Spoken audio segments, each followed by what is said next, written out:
masih dalam kalkulasi, masih dalam kajian, masih dalam hitung-hitungan semuanya ya. Karena aspeknya kan banyak sekali. Sekali lagi ini menyangkut aspek yang tidak satu dua. Urusan banjir mungkin di sini tidak, ya kan? Urusan gempa di sini. Tapi kesiapan infrastruktur harus dimulai dari nol lagi, ya kan? Itu juga salah satu pertimbangan masalah sosial politiknya, masalah sosiologi masyarakatnya, semuanya dilihat semuanya. Ini gini, ini nanti tim besarnya pasti diam-diam akan ke sini lagi berhitung. Kemudian baru setelah matang, terencana secara detail disampaikan pada saya. Nah, dari situlah kita memutuskan. Saya ini lapangan hanya satu, mencari feelingnya, biar dapat feelingnya gitu. biar dapat feelingnya. Kalau sudah dapat feelingnya, nanti kalkulasinya, hitung-hitungannya memutuskan itu lebih mudah. Kalau ke lokasi aja belum dapat feeling dari mana. Ini saya kira sebuah visi besar, jangka panjang, bisa 50 tahun, bisa 100 tahun yang akan datang dalam rangka mempersiapkan negara ini untuk masuk sebagai sebuah negara maju. Ya. Pak, ini nemu feelingnya nggak, Pak? Gimana? Oh, nemu feeling lah, nemu feeling. Ya, memang. Gimana? Dibanding Balikpapan. Ya semuanya ada plus minusnya lah, semuanya ada plus minus, nggak mungkin semuanya plus, semuanya nggak mungkin minus, semuanya juga nggak mungkin. Karena sebelumnya kan memang sudah ada besarnya dulu. Ya, Pak Presiden, kalau masalah air Pak, di sana kan kalau musim pasang kan asin, kalau di sini kan nggak ada asinnya Pak. Itu salah satu, masalah nggak ada asin dan ada asin. Banjir aman, di sana masih banjir Pak. Iya. Masih banjir Pak. Di sini aman. Iya. Minusnya apa aja Pak? Apanya? Minusnya. Nanti tim, jangan saya. Saya ini hanya ke lapangan itu biar dapat feelingnya, gitu aja.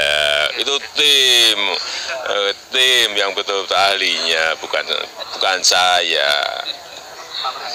Setelah ini rencana kemana lagi Pak?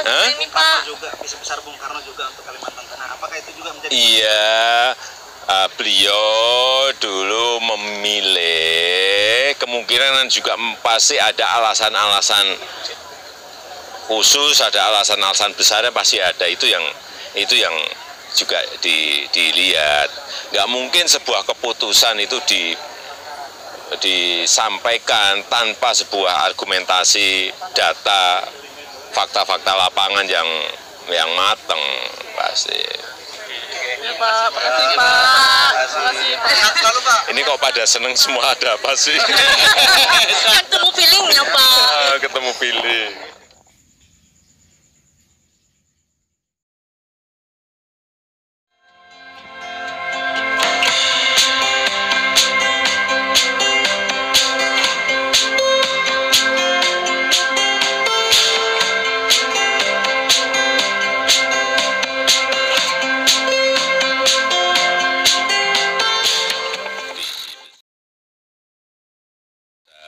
Pemindahan ibu kota ini sudah dimulai sejak era Bung Karno dulu, presiden pertama kita sudah.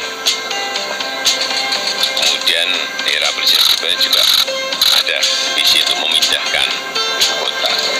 Ya intinya kita akan ingin melihat visi ke depan kita seperti apa, dan yang paling penting Indonesia sebagai negara besar, kita ingin memiliki juga pusat pemerintahan yang terpisah dengan pusat ekonomi, bisnis, perdagangan, jasa, dan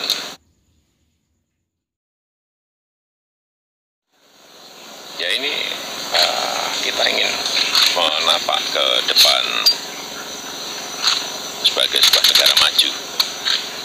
Dan memang ada beberapa lokasi yang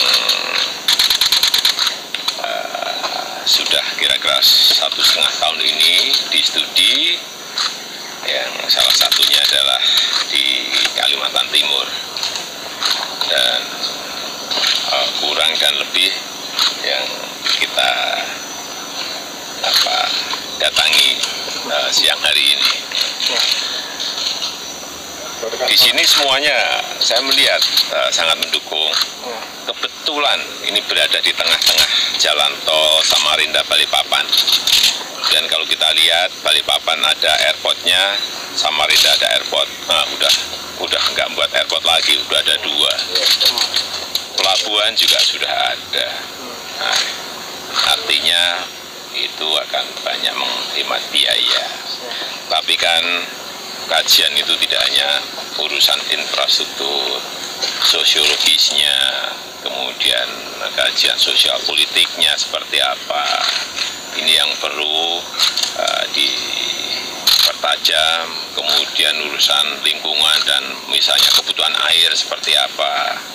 Apakah jauh dari sisi kebencanaan, entah banjir, entah yang namanya gempa bumi. Saya kira di sini nggak ada. Berapa persen peluangnya? 90%? Ya ini semuanya masih dikalkulasi, semuanya masih dihitung. Tetapi sekali lagi apa yang tadi saya sampaikan, saya bicara padanya. Fasilitas-fasilitas yang ada di Kaltim ini sangat mendukung. Terutama tadi airport, jalan tol ternyata sudah nanti tahun inilah insya Allah sudah jadi juga. Sangat mendukung itu. Kira-kira bisa disampaikan kapan bisa disampaikan? Kan disebutkan 3 Pak. Kan Bapak terakhir menyebutkan 3 kandidat terkuat. Iya, Pak. 3 ini yang mau kita lihat itu. Kapan ada target terakhir? Apanya? Ya setelah melihat lapangan, nanti ada tim ke lapangan lagi, kajian lebih detail lagi. Ini harus sangat terencana, sangat matang, sehingga saat memutuskan itu betul-betul kondisinya betul-betul benar, gitu loh. Dari 3 daerah Kaltim yang pertama kali dikunjungi? Iya. Pak, biar tidak membebani APBN Pak. Apanya? Biar tidak membebani. Ya nanti kita sampaikan kalau udah pindah di mana itu baru ada semuanya, ada kajian sisi anggaran untuk keuangannya ada semuanya. Jadi menurut saya sesuai yang disampaikan kemarin oleh Menteri Keuangan ya, bisa tidak membebani APBN. Ya. Resmen jalan tol Pak. Kapan Pak? Ya insya Allah akhir tahun masih tinggal 14% kalau rampung. Dikebut lagi Pak ya? Ya kemarin kalau nggak ada urusan pembebasan lahan yang masih masalah sudah selesai. Ya biasa di lapangan ada masalah. Belum bisa dipakai untuk mudik lebaran Pak ya? Mudik lebaran Pak belum bisa Pak. Sebagian sudah, yang itu mudik lebaran tahun depan.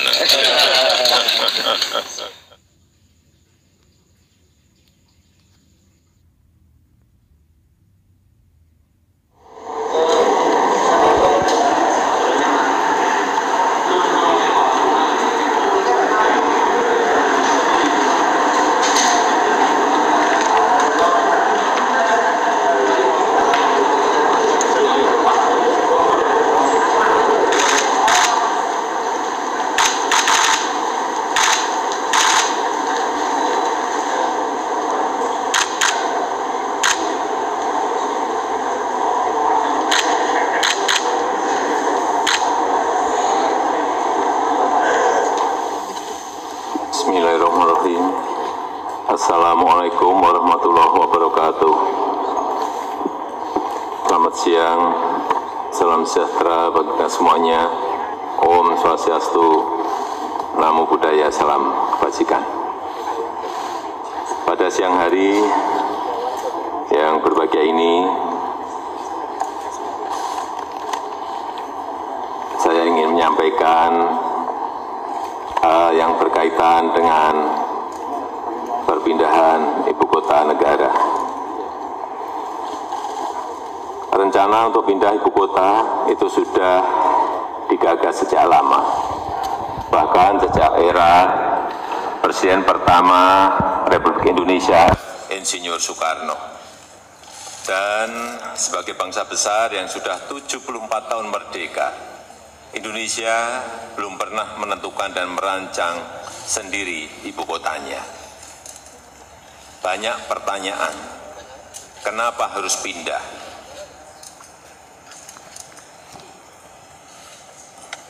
Yang pertama, beban Jakarta saat ini sudah terlalu berat sebagai pusat pemerintahan, pusat bisnis, pusat keuangan, pusat perdagangan, dan pusat jasa. Dan juga airport, bandara udara, dan pelabuhan laut yang terbesar di Indonesia. Yang kedua, beban Pulau Jawa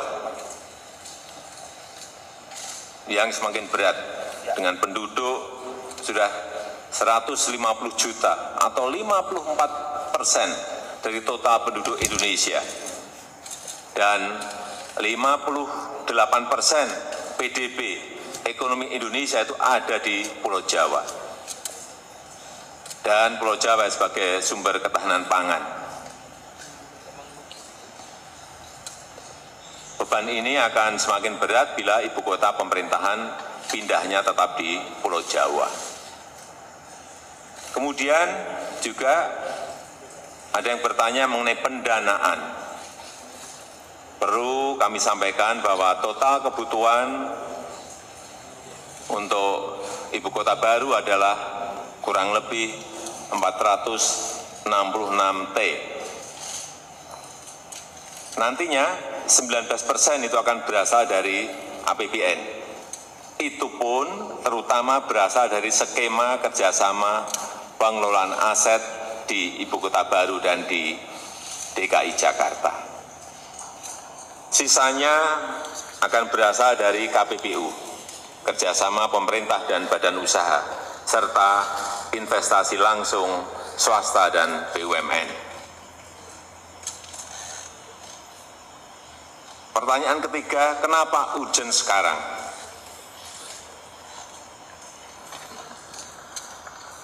Kita tidak bisa terus-menerus membiarkan beban Jakarta dan beban Pulau Jawa yang semakin berat dalam hal kepadatan penduduk,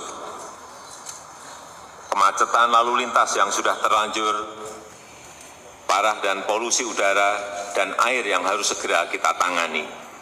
Dan ini bukan kesalahan Pemprov DKI Jakarta, bukan, tetapi terlebih karena besarnya beban yang diberikan perekonomian Indonesia kepada Pulau Jawa dan kepada Jakarta. Kesenjangan ekonomi antara Jawa dan luar Jawa yang terus meningkat meskipun sejak 2001 sudah dilakukan otonomi daerah. Pemerintah telah melakukan kajian-kajian mendalam dan kita intensifkan studinya dalam 3 tahun terakhir ini. Hasil kajian-kajian tersebut menyimpulkan bahwa lokasi ibu kota baru yang paling ideal adalah di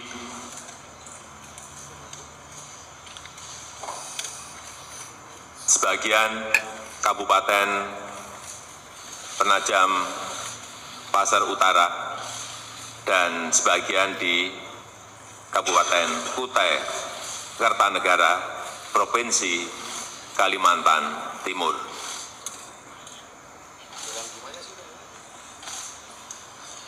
Kenapa di Kaltim? Ada pertanyaan, kenapa di Kaltim?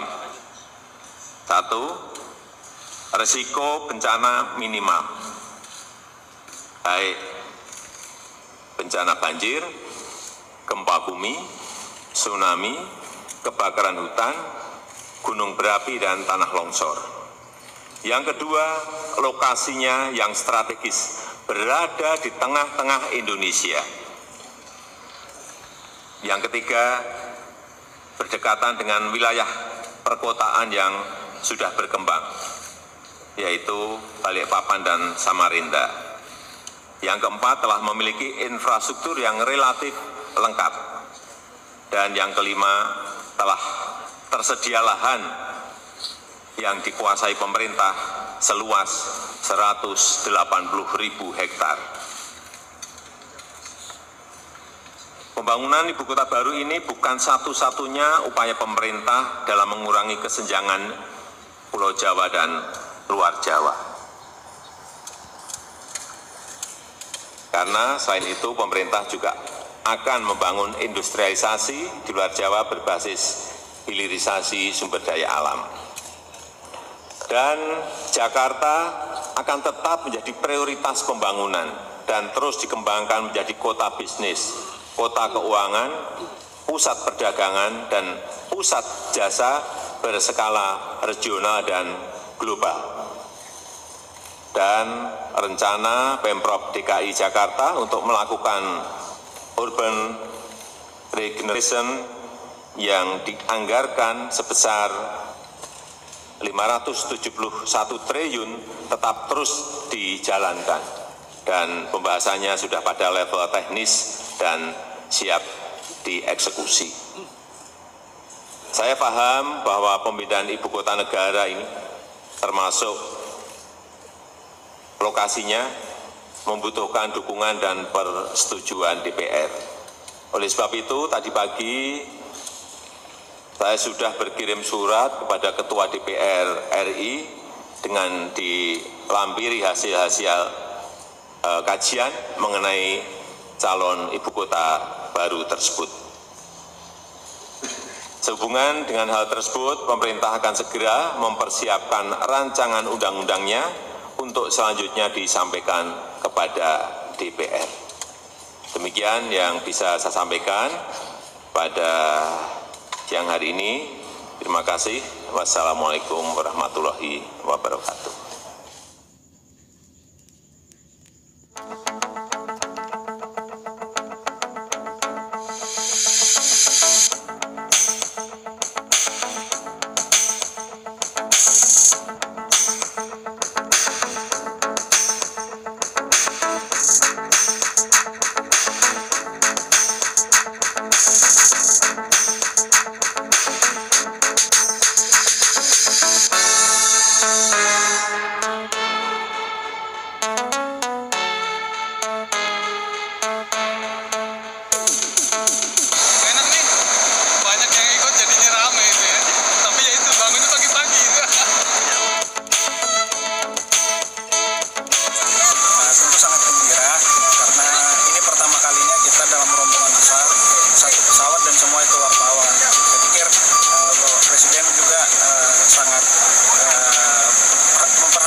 Saya setelah kita putuskan di PPU ini dan dibukar sebagai ibu kota negara, dan sudah diputuskan keluasan 256.000 hektar yang akan dipakai dan dicadangkan untuk kawasan ibu kota. Kemudian kawasan intinya ada 56.000 kawasan intinya. Untuk kawasan pemerintahnya 5.600. Kira-kira titiknya kurang lebih ada di sini. Tetapi istana ada di mana, nanti yang menentukan adalah arsitek, yang menentukan ada urban planner, yang menentukan mereka. Ya. Setelah desain gagasannya nanti diputuskan, kemudian digambar secara detail, mungkin dalam waktu 6 bulan, tetapi kita perkirakan nanti pertengahan tahun 2020, pembangunan infrastruktur sudah akan dimulai. Dan kita juga melihat di sini ternyata infrastruktur dasar jalan, meskipun baru perkerasan yang tadi kita lewati sudah ada. Ini memudahkan. Ya. Sudah disiapkan, nanti Januari segera dimasukkan. Ini rencananya akan di provinsi Bangun juga atau bagaimana? Atau tetap di Kaltim, Pak? Ini semuanya kan tetap nanti dibahas dengan DPR. Ya, beberapa alternatif memang bisa nanti provinsi, bisa juga dalam bentuk kota. Ini beberapa alternatif yang nanti segera diputuskan nanti antara pemerintah dengan DPR. Badan otoritas rencananya akhir bulan ini, tetapi kalau terlambat ya paling awal, insya Allah awal Januari sudah selesai. Sudah selesai semua kok. Calonnya banyak tapi belum diputuskan. Tapi yang jelas calon kepala Badan Otorita Ibu Kota namanya Badan Otorita Ibu Kota, BOI. Seperti wali kota atau gubernur? Nah itu nanti yang mau diputuskan itu. Ini adalah sesuatu yang tidak harus cepat-cepat diputuskan karena menyangkut sebuah gagasan besar, menyangkut sebuah perencanaan besar, menyangkut sebuah pendanaan besar. Jangan tanyanya kelihatan gampang dan enak gitu. Ini pemikiran yang tidak mudah ya.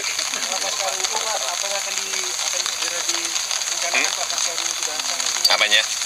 Ya tadi sudah saya sampaikan akan langsung land clearing, kemudian pembangunan penyiapan infrastrukturnya, infrastruktur dasar, baru masuk kepada kalau nanti gambar selesai berarti masuk ke bangunannya. Ya, sudah.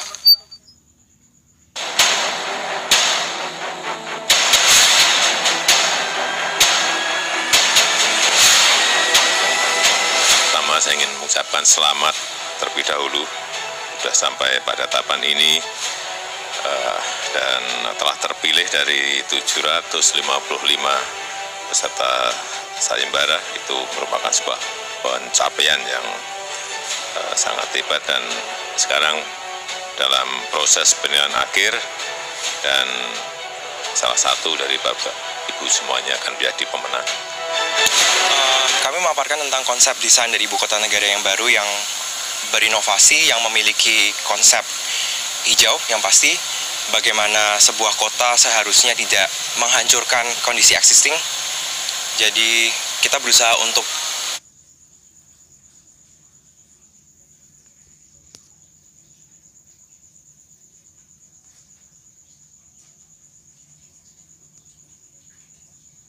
human with nature, bukan human versus nature.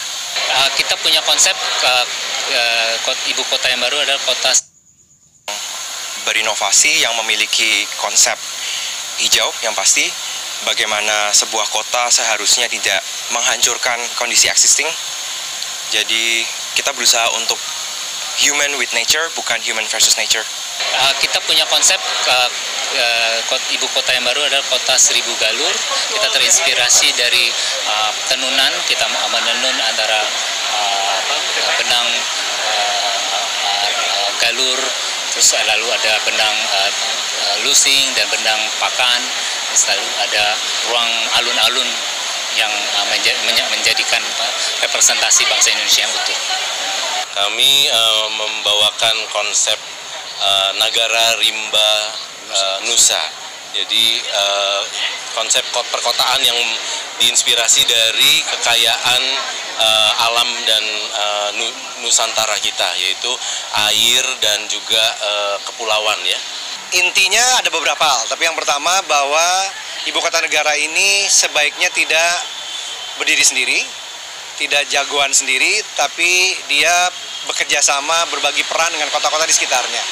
Karena dia kan dekat sekali dengan Balikpapan, relatif dekat dengan Samarinda, dan Penajam Utara, dan sebaiknya harus bareng-bareng, majunya bareng-bareng. Pemenang terbaik pertama adalah Nagara Rimba Nusa.